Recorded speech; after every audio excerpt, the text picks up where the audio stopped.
नमस्कार, अभिनंदन टाइम्स में आपका स्वागत है। परम संत श्री रघुवर दयाल अग्रवाल की पुण्य स्मृति में निःशुल्क चिकित्सा शिविर का आयोजन प्रेम पब्लिक स्कूल में हुआ। चिकित्सा शिविर में वरिष्ठ होम्योपैथिक फिजिशियन डॉक्टर गौरव कौशल एवं वरिष्ठ फिजिशियन डॉक्टर हेमंत वर्मा ने चिकित्सा संबंधी परामर्श दिए एवं दवाइयां भी वितरित करीं। इस अवसर पर स्कूल के प्रबंधक सुदेश कुलश्रेष्ठ, जय अग्रवाल, ब्रजेश गुप्ता, पंकज टंडन, निकेत कुलश्रेष्ठ सहिता आदि लोग उपस्थित रहे। देखिए विशाल सक्सेना की रिपोर्ट।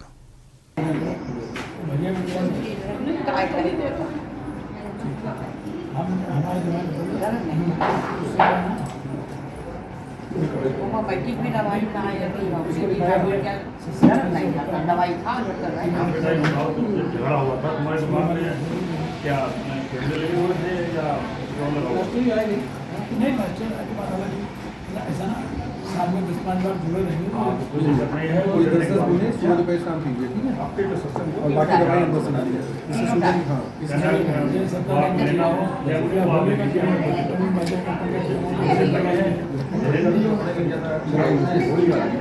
वाली बात हो रहा है।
कब से हो रहा है? बीपी की परेशानी रहती है आपको? बीपी चेक करवाएं, प्लेट ट्राई करें। तो दवाई चल रही है आपकी?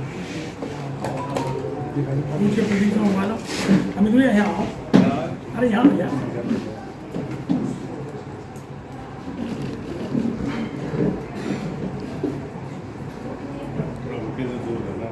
हाँ लेकिन मेरा इनके काम में तो चलना है। दोनों अपने भतीजों को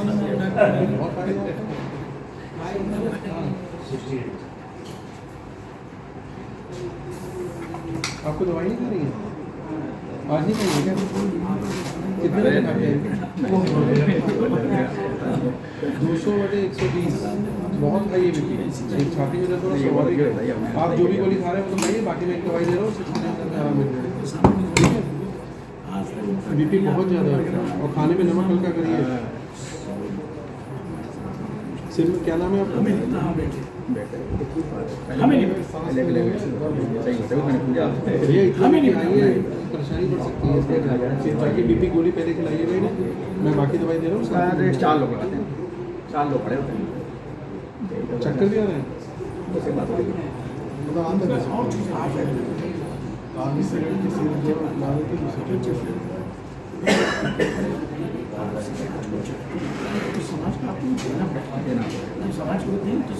आपको दे आज चलाने देने के पहले जानते हो, आज चलाने से पहले लेना था। ये लीजिए, ये 10 दिन पहले सुबह दोपहर शाम लीजिएगा, ठीक है? इससे आपको ये छाती में दर्द होगा, ठीक हो जाएगा।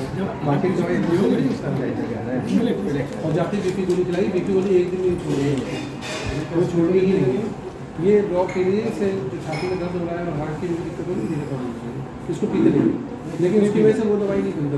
कितना 10 बजे दिन में पीना, ठीक है? पानी मिला बाकी दवाई और पहले जाके गोली खाई, नमक कर पानी खूब पिए। ये जो चिकित्सा शिविर लगाया है इसका क्या उद्देश्य है? पहले तो जो परम श्रद्धेय हमारे ईस्ट पंडित मिहिलाल जी जो टुंडला में उनका निवास स्थान था, उनके शिष्य मेरे पिताजी श्री रघुवर दयाल अग्रवाल जी, उनकी आज पुण्यतिथि में ये कैंप का आयोजन हो रहा है।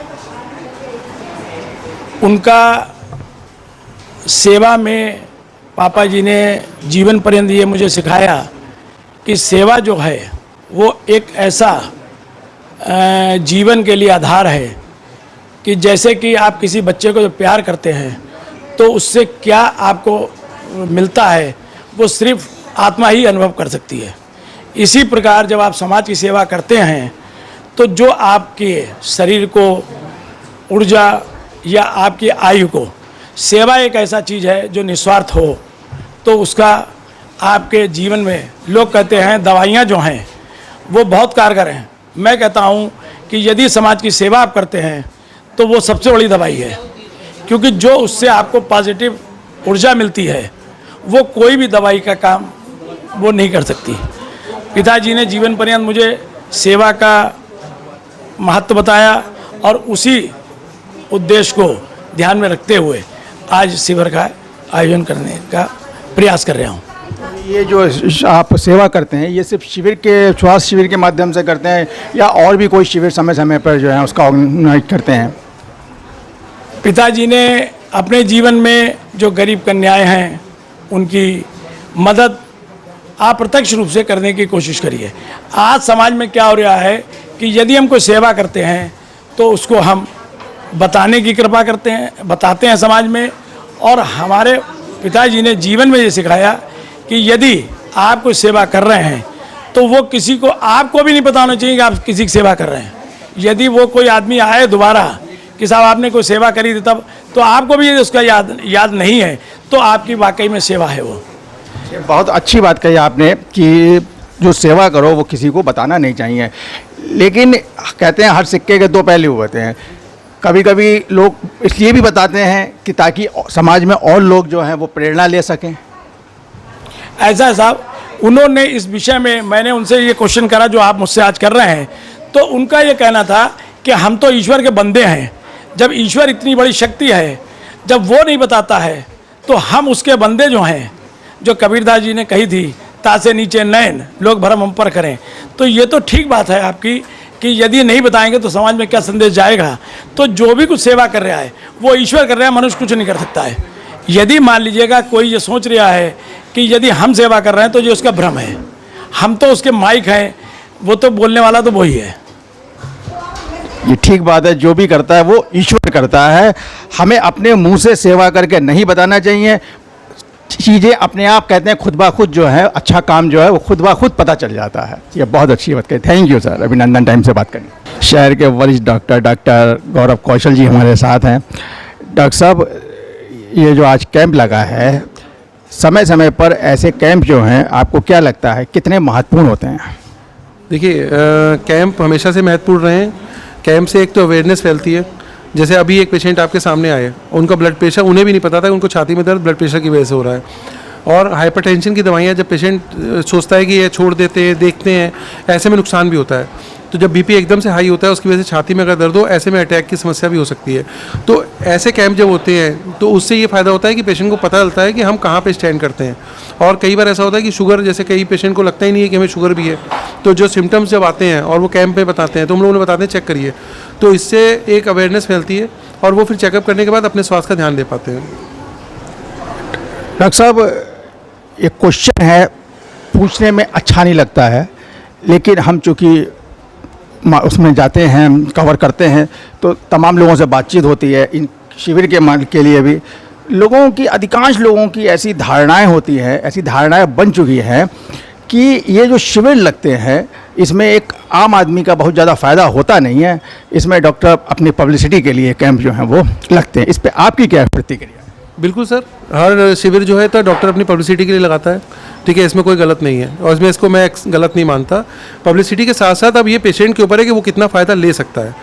हम लोग सैंपल लेके आते हैं, पूरे महीने में सैंपल जो 200-200 रुपये की दवाइयाँ बाहर से लेनी पड़ती है वो हम लोग फ्री दे रहे हैं, लेकिन अब उसको पेशेंट फ़ायदा ले पाए तब तो फ़ायदा है। अगर वो ले नहीं पा रहा तो फिर उसमें हम लोग कुछ नहीं कर सकते, हम लोग अवेयरनेस दे सकते हैं। तो मेरे हिसाब से शिविर में ज़रूर जाना चाहिए।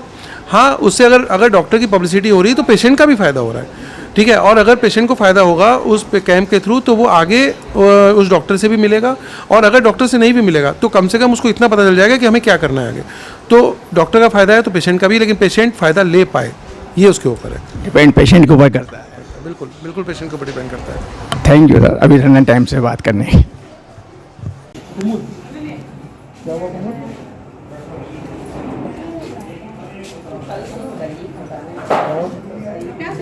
नहीं भैया देंगे, 8 दिन बड़े हैं, 8 दिन बड़े हैं।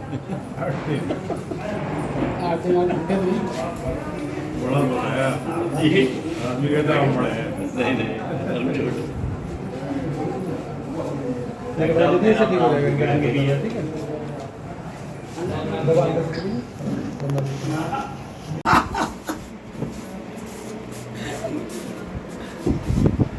कोई दवा खाते हो? टेलवास 3D। टेलवास 3D। 3D खाते हो? हाँ। अभी मैं आपको चीज़ें पूछ लेना, बताना नहीं। नहीं नहीं मतलब जैसे क्या है, कैसे कैसे मतलब।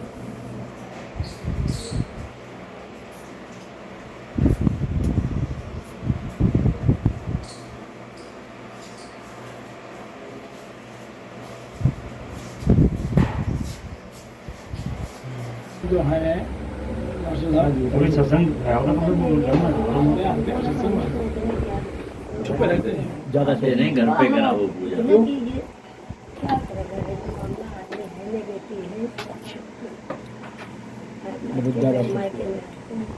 चिंता फिक्र